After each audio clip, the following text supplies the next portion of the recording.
Troy. You can grab a seat if you're at home. You're already sitting in your comfy chair watching this. I like to watch the award shows, but the problem is I cannot stand listening to the acceptance speeches.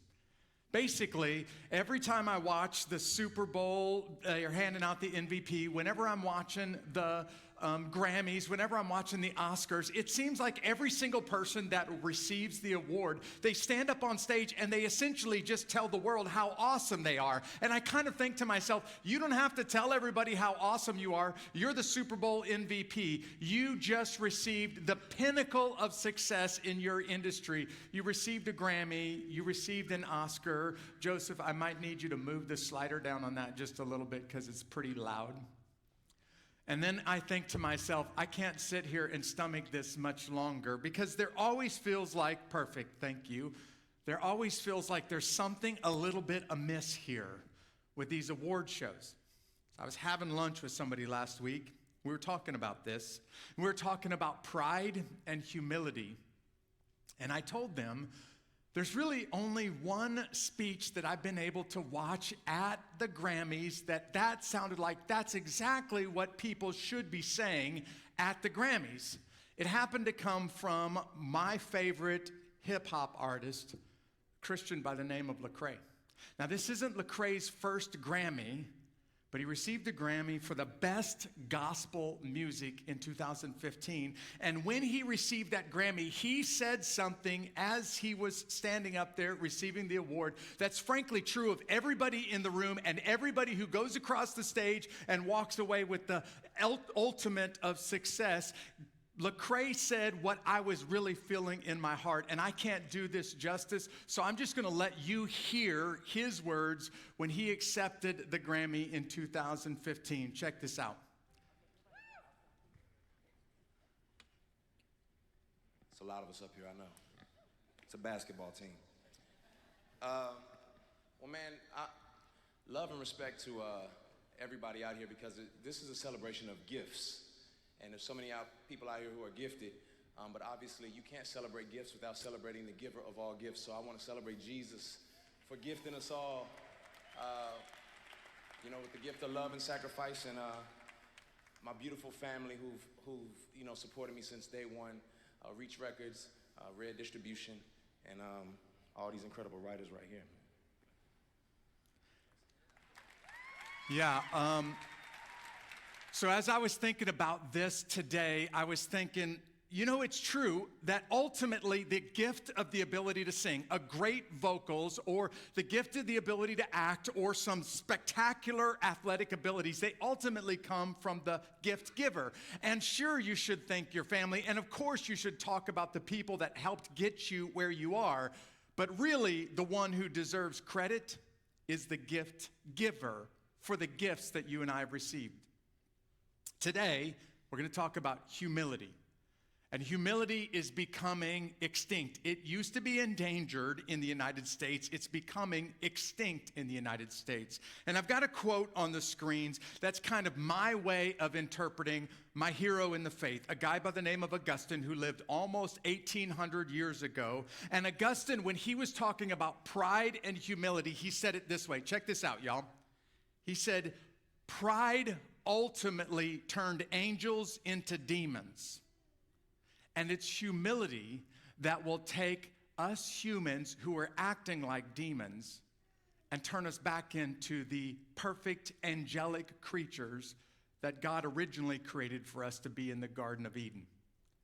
That's why this statement on the screen, here's what you're going to hear from me today. It basically says, at the bedrock of humanity, when you strip everything else away and you go to the very basis of humanity, it's humility that makes us right before God, and it makes us able to relate with other people.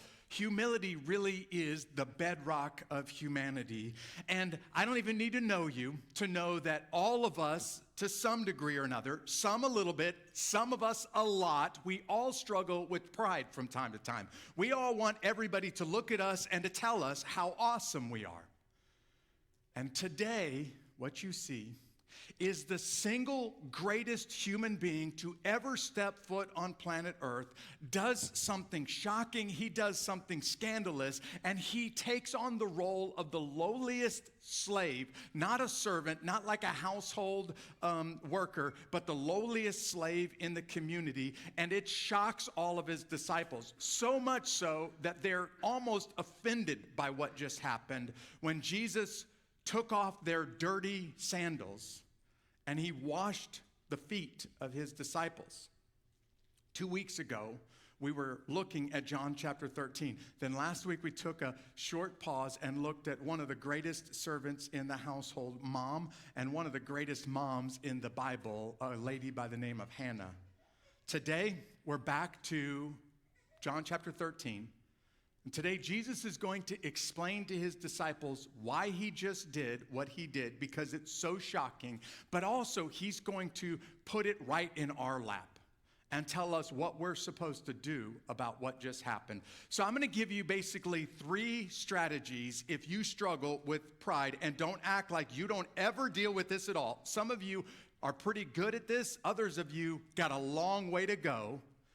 I'm going to give you 3 strategies if you're going to deal with and get really serious about pride, if you're going to figure out how to truly be humble, and I mean not just act humble, but to actually be humble. And the first comes from John chapter 13.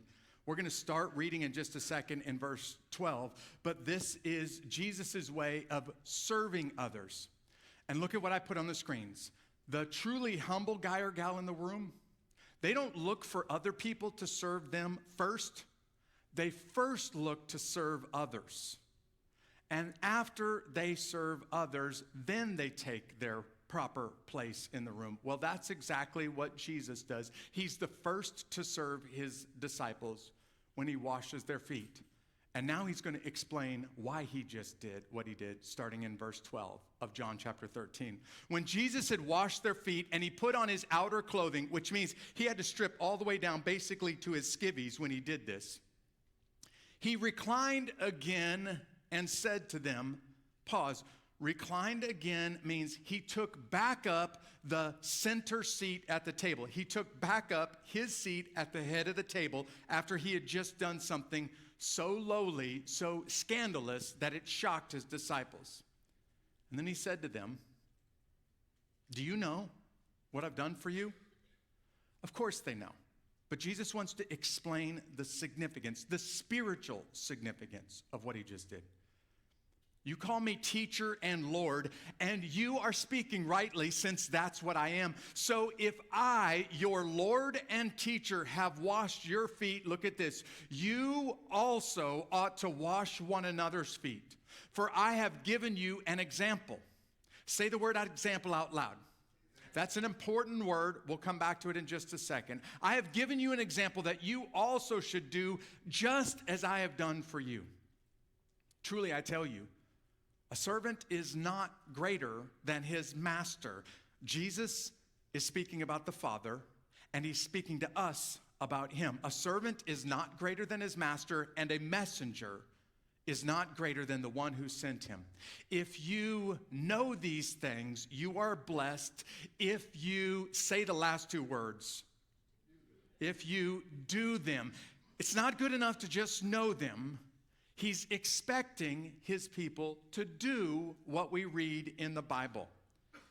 Now, Jesus gets up from the head of the table, basically, and he kind of strips down, and he takes on the role of the most humble person in the room. He does the thing that you wouldn't even ask a Jewish house servant to do. This is something for a slave, and Jesus washes their feet. Then after he's done with that, he puts back on his cloak and he goes back to the head of the table and he says, you know what? You guys call me master. That's what the word Lord means. Literally, Lord, or you're in charge, or you're above me. You call me Lord and you call me teacher. I'm the teacher, you're the student. And Jesus says, and by the way, you're right. I am the teacher. I am the master. But I've just given you an example. Now, when other people see the word example. By the way, churches have got this wrong. Whole denominations have got this word wrong. They kind of thought that what Jesus was saying is, hey, the example that I gave you, I want you to do the same thing. So, hey, y'all, take off your shoes before the service is over with. I'm going to be at the back of the door with a bucket, and I'm going to wash everybody's feet. And literally, in some churches and some denominations, they practice the physical practice of foot washing. That's not exactly what Jesus is doing right here. In fact, there's two reasons why I'm not sure that anybody needs to wash feet today. First, we don't walk around dusty roads with flip-flops on. So your feet are probably not dirty. In fact, peel your socks and your feet off. They may be sweaty, but they're not that dirty. So the whole idea of washing dirty feet doesn't work in the first place. But secondly, it misses the more important point here. What Jesus is actually doing is he is serving others by washing their feet, by taking on the lowest form of service in the room. And the idea of washing feet that makes us look good in front of the people that we're serving kind of undermines the whole example that Jesus gave. When you see the word example in John chapter 13, I want you to think, ladies, of a pattern for a dress. I follow the pattern, I stitch stuff together, and the dress comes out the way it's supposed to because of the pattern. Or think about it as a recipe. I put the ingredients together following the recipe. I cook it at the right temperature for the right time, and out of the oven comes the desired dish. Guys, think about it like a YouTube video on how to fix a leaky pipe. I follow the video, and the pipe doesn't leak anymore. Jesus is giving a pattern here, not a exact example for us to take off our shoes and to wash each other's feet here. And what he's actually doing is he's challenging us to serve each other. And get this, y'all. Pride can even creep into the church. Check this out. This is how dangerous and how subtle pride is. Pride can even make its way into the church in religious rituals. And the very denominations or churches that teach foot washing, not all of them, but some of them, if they're not careful, this foot washing ceremony, they take pride in it. And they start to feel big about themselves for following the pattern that Jesus just set. Did you see what I just said there? Even doing something good that's supposed to make us humble and follow the greatest example of humility can make our hearts proud. And we start to act like we're a pretty big deal because of the religious ritual that we just did. You see, at its essence, and here's why I can't really stomach award shows. At its essence, all pride is a lie. It's ultimately taking something, credit for something that you don't deserve all of the credit for. Yeah, you did something great. And sure, people want to pat you on the back, and they should be able to pat you on the back. But the ability to do something great comes from somebody who gave you the abilities in the first place. And for those of you who have physical abilities or intellect, or you have some talent in an arena that's just natural, you didn't do anything to earn that talent. Yeah, maybe you worked on it, and maybe you developed it, but you didn't do anything to earn it. So ultimately, who deserves the credit for the God-given talents that you and I have? Yeah, I thank you very much, because it's pretty much an easy question. Who deserves the credit for the God-given abilities that I have? God deserves the credit for that. And so I try to serve others. The challenge for us is to serve others, and then when we start to get a little bit of credit for it, instead of taking responsibility and taking the credit for it, we give the credit where the credit belongs. We give the credit to God. You see, it's a challenge if we're honest, because our human nature makes us want to be served, not serve. I don't know if you struggle with this, but I think all of us to some degree wrestle around with, I really want other people to serve me before I serve them. That's hard enough. Number two gets even harder. Because number two is when you serve somebody to the point that it hurts. See, the challenge on number two, if you are filling in some notes on that mobile app, is to not just serve, but to sacrifice. And the word sacrifice here basically means you serve to the point that it hurts. There really is no such thing as a sacrifice if it didn't cost you a little bit, if it didn't hurt a little bit along the way. And the idea of sacrifice here is that you're serving somebody else to the point that it hurts a little bit and you don't get a whole lot in return. You might not get anything out of it in return. We're going to hear from Jesus about a sacrifice that he makes to somebody who turns their back on him and stabs him in the back. And by the way, Bible scholars and theologians have spent 2,000 years trying to figure out what was going through Judas's mind when Jesus, get this, is washing his feet. Because at this point in the Last Supper, nobody in the room knows what's about to happen except for Jesus. And when Jesus takes off his cloak and he starts to serve everybody by washing their feet, I hope it's occurred to you, one of the feet that he washed was Judas's feet, who in just a few moments was going to put on his sandals, go outside of the room, and go sell Jesus out for 20 pieces of silver. Jesus knows about this ahead of time, and he's going to explain to his disciples that he knows about it ahead of time, because he doesn't want them to lose heart or to lose faith in him. So let's pick the story back up, starting in verse 18. Jesus is talking about serving others and doing good for others. And then he says, I'm not speaking about all of you. This is a reference specifically to Judas Iscariot, the one who's about to betray him. I'm not speaking about all of you. I know those I have chosen. But the scriptures must be fulfilled. The one who eats my bread has raised his heel against me. I'm telling you now before it happens, so that when it does happen, you will believe that I am he. He's saying, I'm telling you now before this happens, so that when it happens, you won't think that I didn't know what was coming. You won't think that I wasn't in control and able to stop what's happening. I'm fully aware of what's about to happen, and I need you to know after the fact that I'm fully aware of it before it even goes down. Bible scholars have wondered, what went into Judas's mind? Was he trying to push Jesus to become king? Jesus, the crowds want you to become king, and you're not doing what the crowds want. And the Pharisees are challenging your authority, and you're not ruling over them. And even us, your disciples, want you to stand up and to take over and to ride into Jerusalem on the white horse. You're not doing what we want you to do, Jesus. So some Bible scholars believe Judas is going to help Jesus out a little bit by pushing him and making him confront the Pharisees and making him stand up and take his rightful place in Jerusalem as the ruler of the universe. The problem with that is that Judas is going to go to the Pharisees looking for an opportunity to get rich. In fact, John even tells us, we thought it was all about the money, because he's always all about the money. He's the guy who holds on to the money. He's always talking about, always thinking about, he's consumed with money.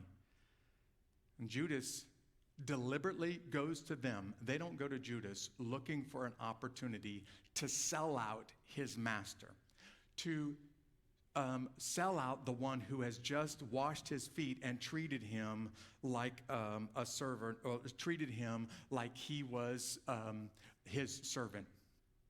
And Judas knows. At this point, I'm not even sure if Judas really knows what's about to happen, but sometime during the course of that meal, Satan enters into Judas's heart. Judas leaves the room, and Jesus tells Judas, go ahead and do what you got to do. Jesus is telling his disciples ahead of time, hey, this was all part of the plan. It was actually all recorded in Scripture, and it had to happen in order for the Scriptures to be fulfilled. I don't want you to lose hope. I don't want you to lose faith in me when that joker sells me out and I get arrested and then condemned and ultimately die because of it. Because they might be sitting there thinking to themselves, Jesus, did you really know that this was going to happen? Jesus, did you really have enough power to stop this?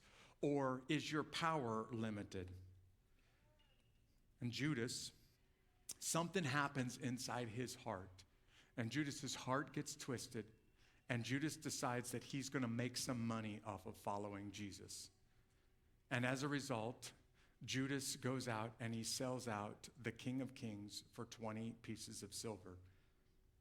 One of the great Protestant reformers, a guy by the name of John Calvin, once talked about our hearts and how easy our hearts are to get tempted and then to become twisted. And John Calvin said in one of his most influential books, The Institutes of the Christian Religion, John Calvin said that our hearts are perpetual, listen to this phrase, idol factories. That we can take our heart and our heart will turn us into an idol. And we start to violate the 10 Commandments. Now, when I start to talk about pride today, I'm not talking about the 7 deadly sins. I'm talking about the 10 Commandments, and I'm actually talking about number 1 on the list. Because number 1 on the list is to not put anyone or anything in the place of God. And what John Calvin says is, look, when I look in my own heart, when I see the hearts of other people, I see that I can quickly, easily put myself in the place of God. And I become the idol, and God becomes my servant instead of him becoming Lord and me becoming the servant. And Jesus is the one who is willing to lay it all aside and willing to serve, even to the point that it hurts. When the Bible describes Jesus' service, one of the ultimate descriptions comes from Philippians chapter 2, that he was willing to lay aside his godly abilities, his Godhead, and he was willing to take on flesh and humble himself, is the language the Bible uses. Humble himself to the point of death and willing to go to the cross so that you and I could be made right with God. And this is really right here where it's almost impossible to cheat on the test. Nobody goes and serves others for very pure, very noble motives unless there's something deep in your heart that's motivating you to do that. Just serving other people is really hard to do unless you're looking for something in return. But what makes it almost impossible is when you serve somebody else to the point that it hurts you a little bit and you get nothing out of it in return. That is godlike service. All other forms of serving others is really a transaction. I'm going to do this for you if you'll do this for me. In God's case, he reached down into humanity and he was willing to give up the ultimate sacrifice so that you and I could be made right, and we can offer him nothing in return for what he's given to us. The godlike service is when you sacrifice for somebody else. And if you're saying, Jeff, I want to be able to do that, but I struggle with this because I also want other people to notice me and to applaud me and to tell me how awesome I am. So how do I actually serve, even to the point of sacrificing, and not expect something else in return? And I'll tell you, this is really where the rubber meets the road. You have to remember who sent you. You see, Jesus is going to end this passage today with an explanation of who he is, where he comes from, and in the process, he's going to describe to us who we are and where we are supposed to send all of the glory, give all of the credit. Just verse 20 of John chapter 13, Jesus says this, truly, I tell you, whoever receives anyone I send receives me. Jesus is talking about his disciples, which means he's talking about you and I right now.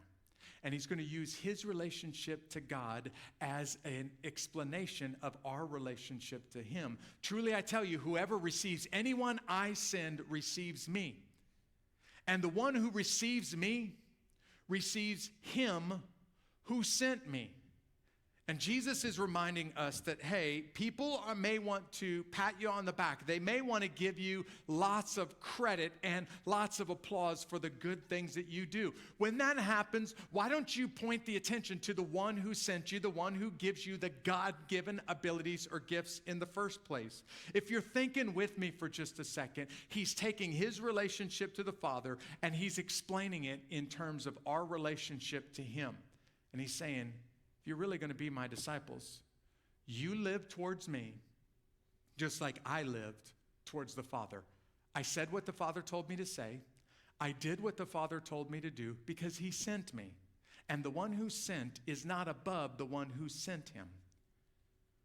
Now, if you've been following along in the book of John at this point, and we've spent a lot of time in John, by this point, the crowds have tried to push Jesus to do what they want him to do. Hey, Jesus, you gave us bread. Now we're ready to follow you. You go kick out the Roman government, and you go become our king. And when the crowds are ready to push Jesus, John chapter 6, he refuses to do what they say.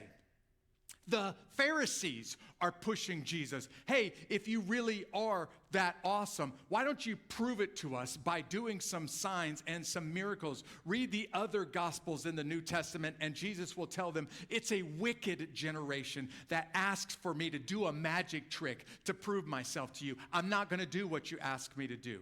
The crowds are trying to force him, and he refuses to listen. The Pharisees are trying to force Jesus, and he refuses to listen. And even his own disciples, when he starts to explain, hey guys, I'm going to Jerusalem, I'm going to be crucified, and I'm going to die. Even his own disciples say, no, Lord, that's not going to happen to you. And Jesus refuses to listen to his own followers. He's only doing what the Father challenged him, called him to do. And as a result, he doesn't give in to the crowds. He doesn't give in to the Pharisees. He doesn't give in to his own followers. And I'm telling you this because I can make life a lot simpler for you this week. It may not be easy, but I can make life a lot simpler for you this week. This week, when you start to face some challenges and you are pulled in two different directions, just simply make the decision to follow the one who sent you and give him glory. This week, when you have some dilemmas in front of you and you're not really sure what to do at work, in your marriage, at home, whatever it is, when you're facing those difficulties, choose the option that is going to best bring glory to God instead of bringing credit to you, and then simply allow God to take the credit for what happens next. And in doing so, you will be fulfilling exactly what Jesus said. The first shall become, and the last shall become first. In fact, in Matthew chapter 18, Jesus uses this unusual example because I don't think his disciples were getting it. This is so hard that he had to put an object lesson in front of them, which tells me it's going to be a challenge for me or you when we really want to take credit, when we really want to get the applause, to let all of the applause go to the one who sent us. So Matthew chapter 18, people are coming, crowds are coming. Jesus is surrounded by people who all want to touch him, all want to talk to him, all want a little bit of his time. And the disciples are trying to thin the crowds. And one of the first groups of people that they think we can get rid of, we can move these people out of the way, are the children. So in Matthew 18, verse 4, Jesus rebukes his disciples. He basically says, hey guys, knock it off. And then he places a child in front of him. And he makes this really unusual statement. In fact, I really wrestled with this statement for years. He says in Matthew 18, verse 4, anyone who does not humble himself like a child and follow me cannot be my disciple. There are other examples of this incident in the Bible where Jesus says anyone who does not become like a child. But in Matthew 18, verse 4, Jesus specifically says to humble themselves like a child. Now, when I've heard preachers talk about this passage for decades, what I've typically heard them say is, well, a child is totally dependent on mama and daddy. They can't feed themselves. They can't clothe themselves. When they're an infant, everything that they have comes from mama and daddy. And that's really what Jesus is challenging us to do, to be totally dependent on our Father in heaven. True, but I don't think it gets to the essence of what he's saying in Matthew 18, verse 4, about humbling yourself. And this is where I struggle with this verse. Because I think to myself, wait a second, Jesus, when you said a child becomes humble, that just doesn't sound right to me. Because I have watched children fall down on the floor and bang their hands and their feet on the floor and scream and cry like they're being murdered just because they didn't get what they want at the grocery store. That doesn't look really humble to me, Jesus. So what exactly do you mean by the word humble? Because a toddler can throw a tantrum that everybody in the universe sees, and that feels a lot like pride to me. Like, I want what I want right now, and if you don't give it to me, I'm going to make everybody miserable. And as I started to do a little bit of research on Matthew 18, verse 4, what the scholars kept pointing to is a child's place in society. That child has no honor. That child has no respect in Jesus' day.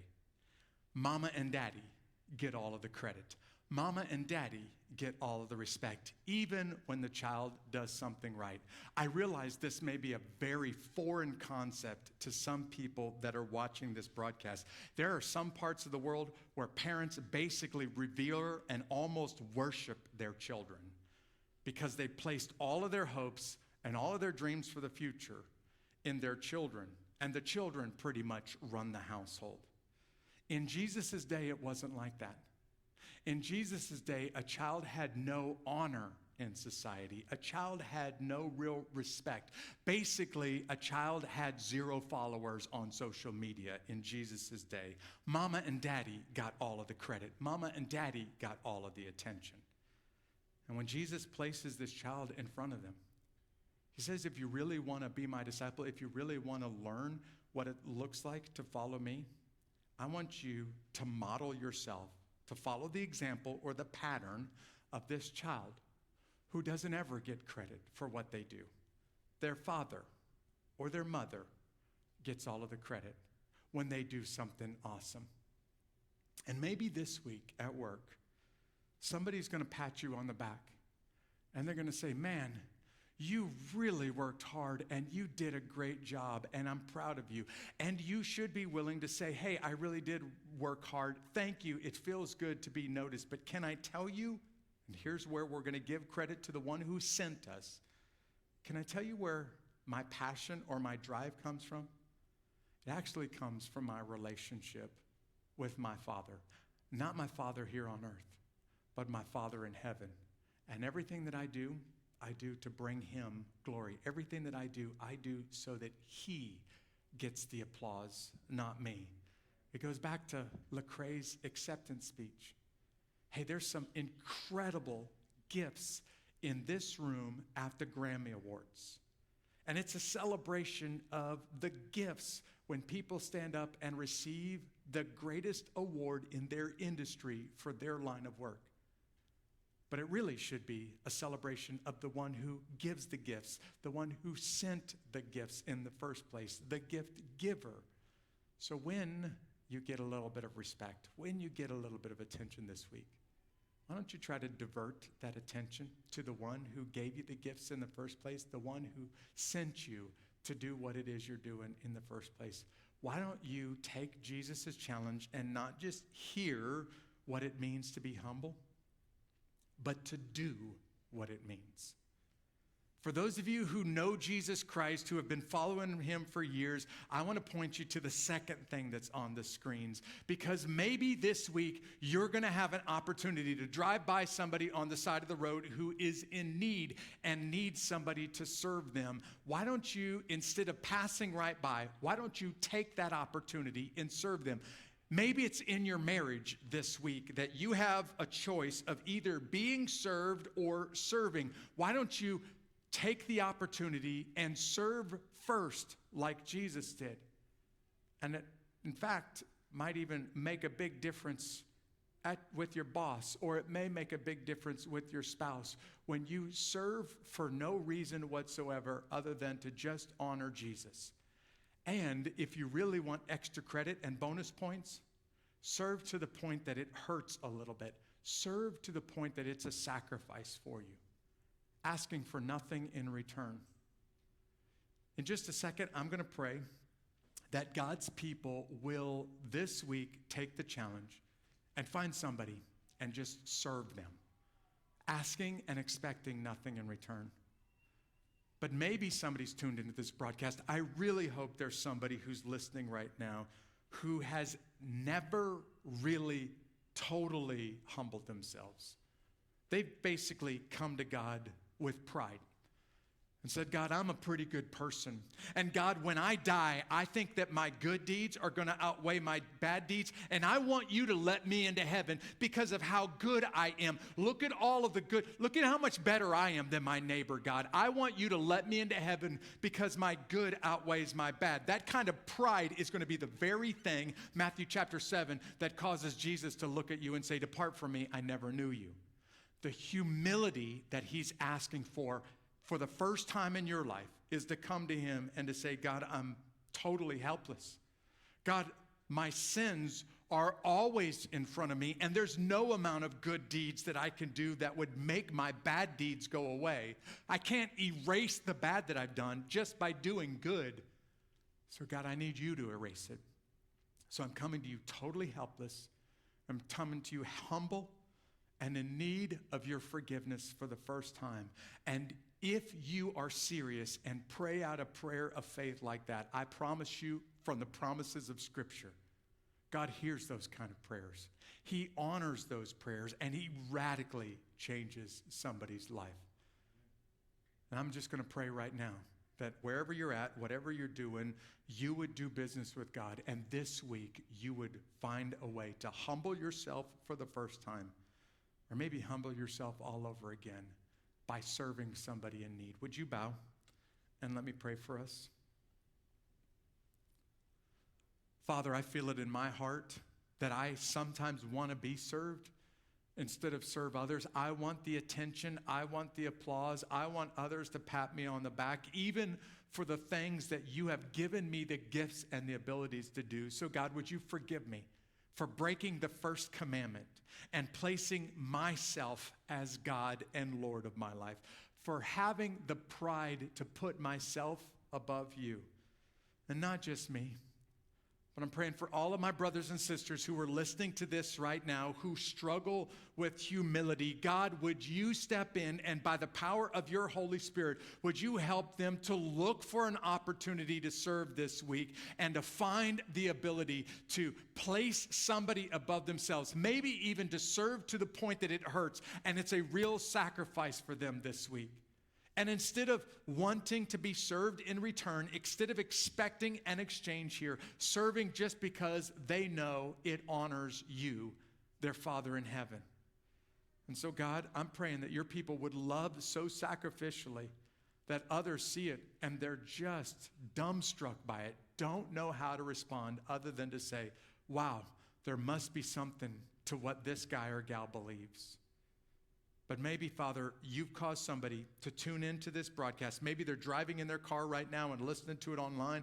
Maybe they're sitting in a hotel room. Maybe they're in this room right now, and they have never really totally humbled themselves. They actually think that you're going to let them into heaven because of how awesome they are and the good stuff that they've done.